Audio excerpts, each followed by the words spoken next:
Welcome to the Tech Law Podcast, where we explore legal issues affecting technology companies, from startups to the giants.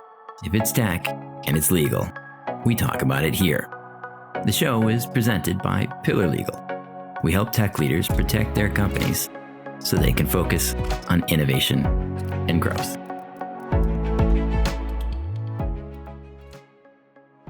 And me, your host, Greg Pillarowski, the founder of Pillar Legal. Today's topic is: what legal documents should I use to raise external funding for my startup? We've written a Tech Law blog post on the same exact topic, so if you prefer to get this content in another format, you can take a look at that post. The link will be in the show notes. So what's our situation? You've formed your company. You might have put in some of your own funds through a loan or otherwise to pay some of the initial costs.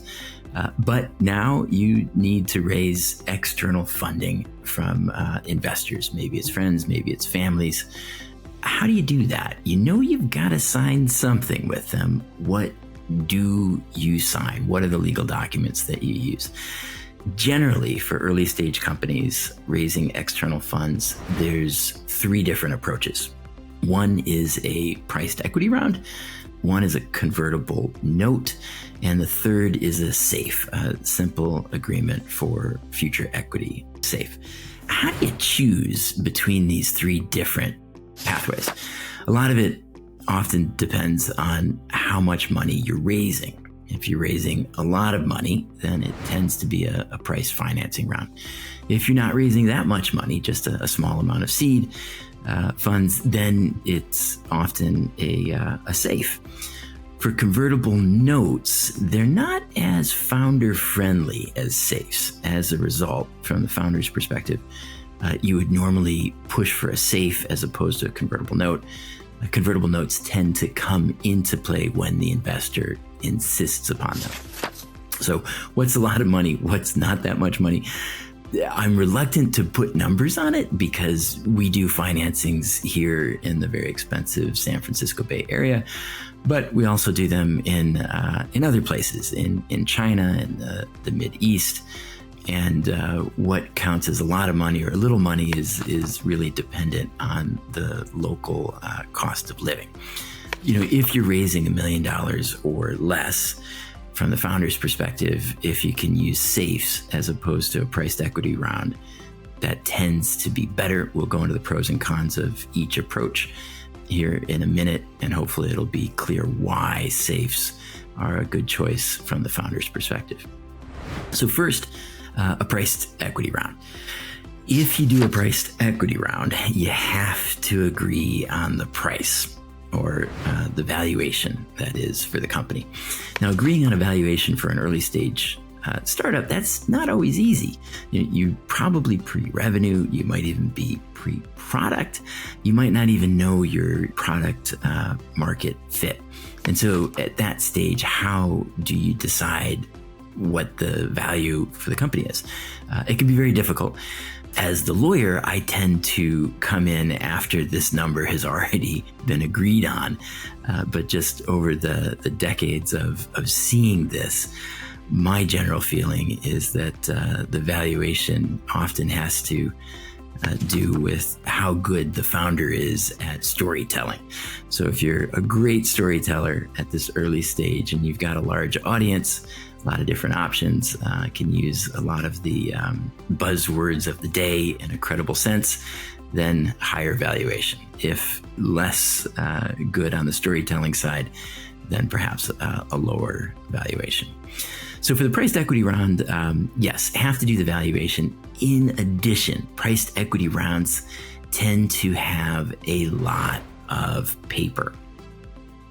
That's not so good for everybody except perhaps for the lawyers.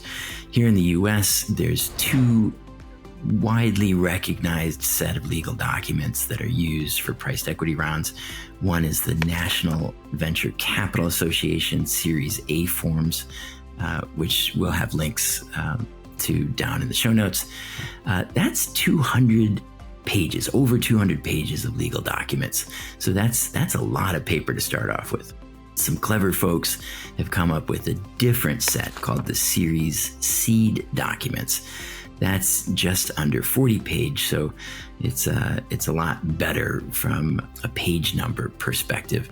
How do they achieve that? They have a future rights clause, which says that when the next equity financing happens after the Series Seed, then the Series Seed holders get all of the future rights that the next equity round investors receive.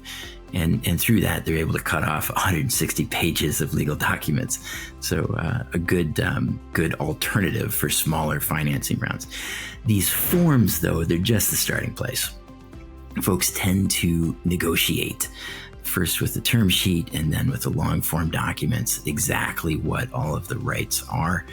And if you have more parties involved with the financing, whether it's a lot of new investors or if you have existing shareholders who have a view on this, the more people at the table, the longer that negotiation happens. So priced equity rounds, because there's a lot of paper and a fair degree of negotiations, the priced equity rounds tend to be the most expensive. And that's why you only would do those if you're raising a lot of money. The second option, the convertible note. This instrument, it is part debt and part equity. It starts off as a debt instrument, but in the next equity financing, it converts into equity. With the convertible note, you can sometimes avoid that valuation discussion, which is pretty helpful for an early stage company because it's not always easy to figure out what the valuation should be. So if the conversion is going to happen just at a discount to a future equity financing round, you don't have to talk about valuation. However, many convertible notes have a valuation cap. And what that means is that in the next equity financing round, instead of converting at a discount to the valuation in that equity financing round, they might instead convert at the valuation cap. And if you have a convertible note with a valuation cap, then that valuation discussion, it unfortunately sneaks back in because you have to agree on what the cap is going to be. Now, convertible notes, they are, at least in the beginning, a debt instrument. So they'll have a maturity date and they generally accrue interest. From a founder's perspective, that means a fair amount of pressure on you. Why? Because you need that convertible note to convert into equity before you get to that maturity date. So if it's a maturity date of 1 year, of 18 months, of 2 years, the clock is ticking to raise that next equity financing round before you get to that maturity date. If you get there, perhaps you renegotiate the maturity date if you haven't completed an equity financing yet, but then there's this conversation that needs to happen. So convertible notes do put a bit of pressure on founders in that way. The notes, they do tend to have less paper involved with them than the equity financing. There's a note purchase agreement, which is really similar to the stock purchase agreement in the equity financing. There's a convertible note document itself. If the investors want a security interest in the assets of the company, that can pile on another document. But because the note in the beginning is a debt instrument and not an equity instrument, you can avoid some of the documents that come along with the equity financing, like restating the company's charter or all the stockholder agreements.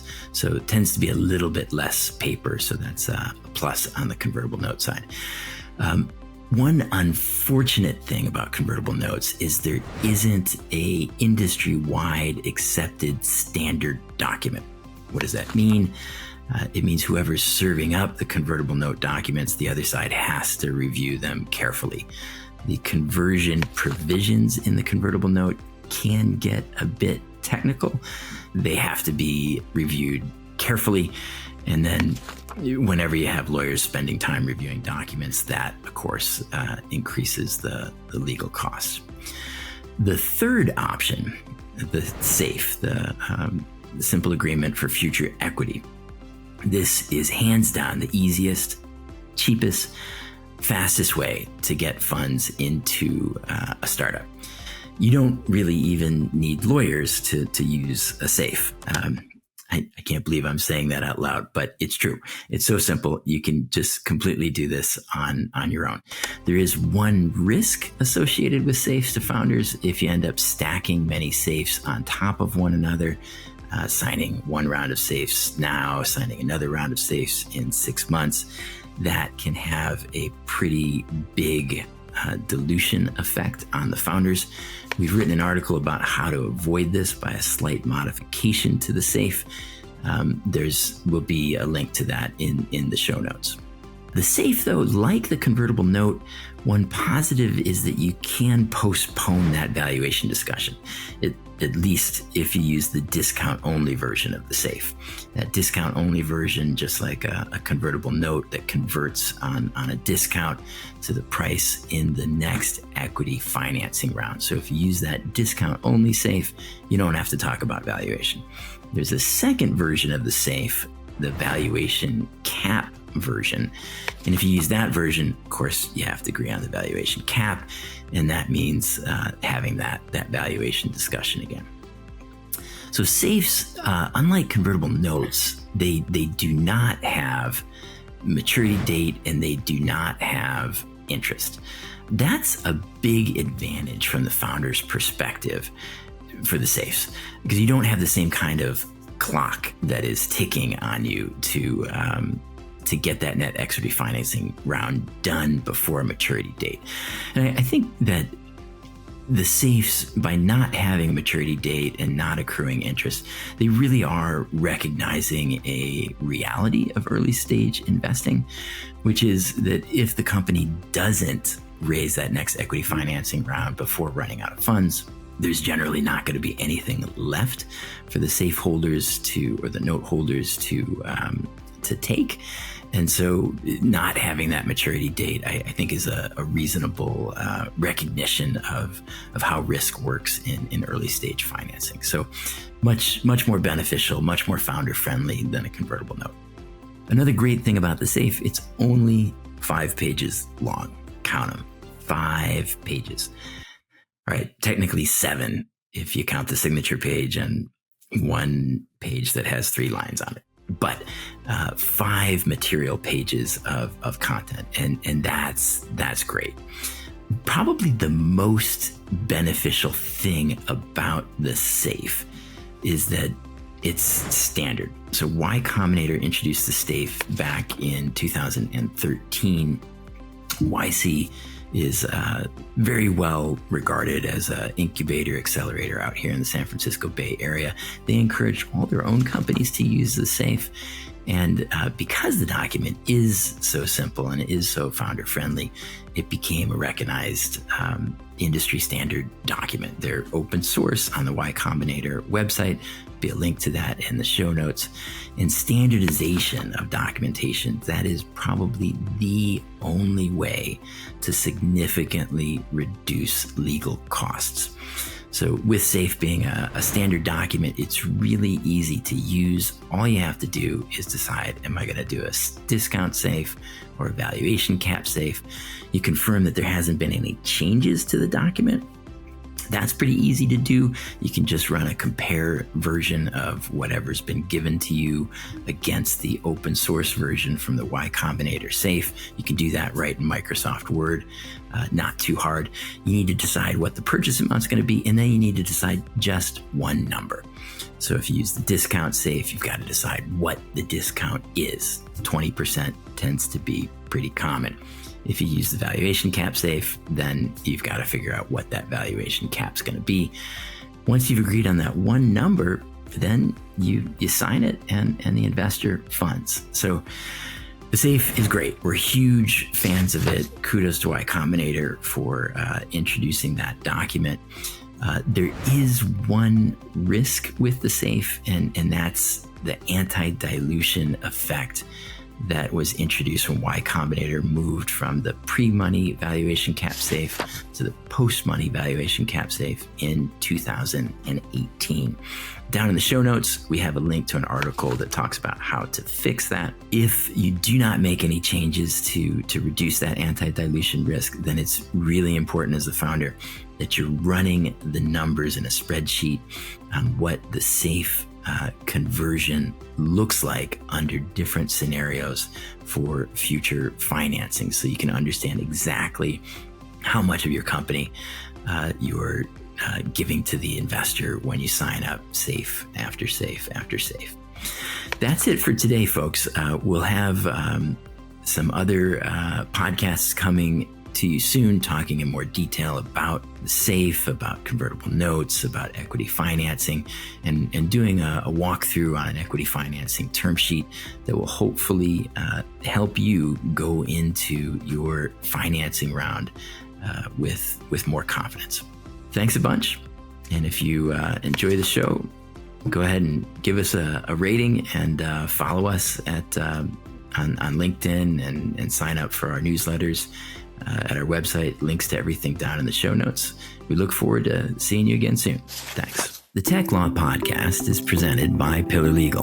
For more information about tech, startup, and video game law, visit our website.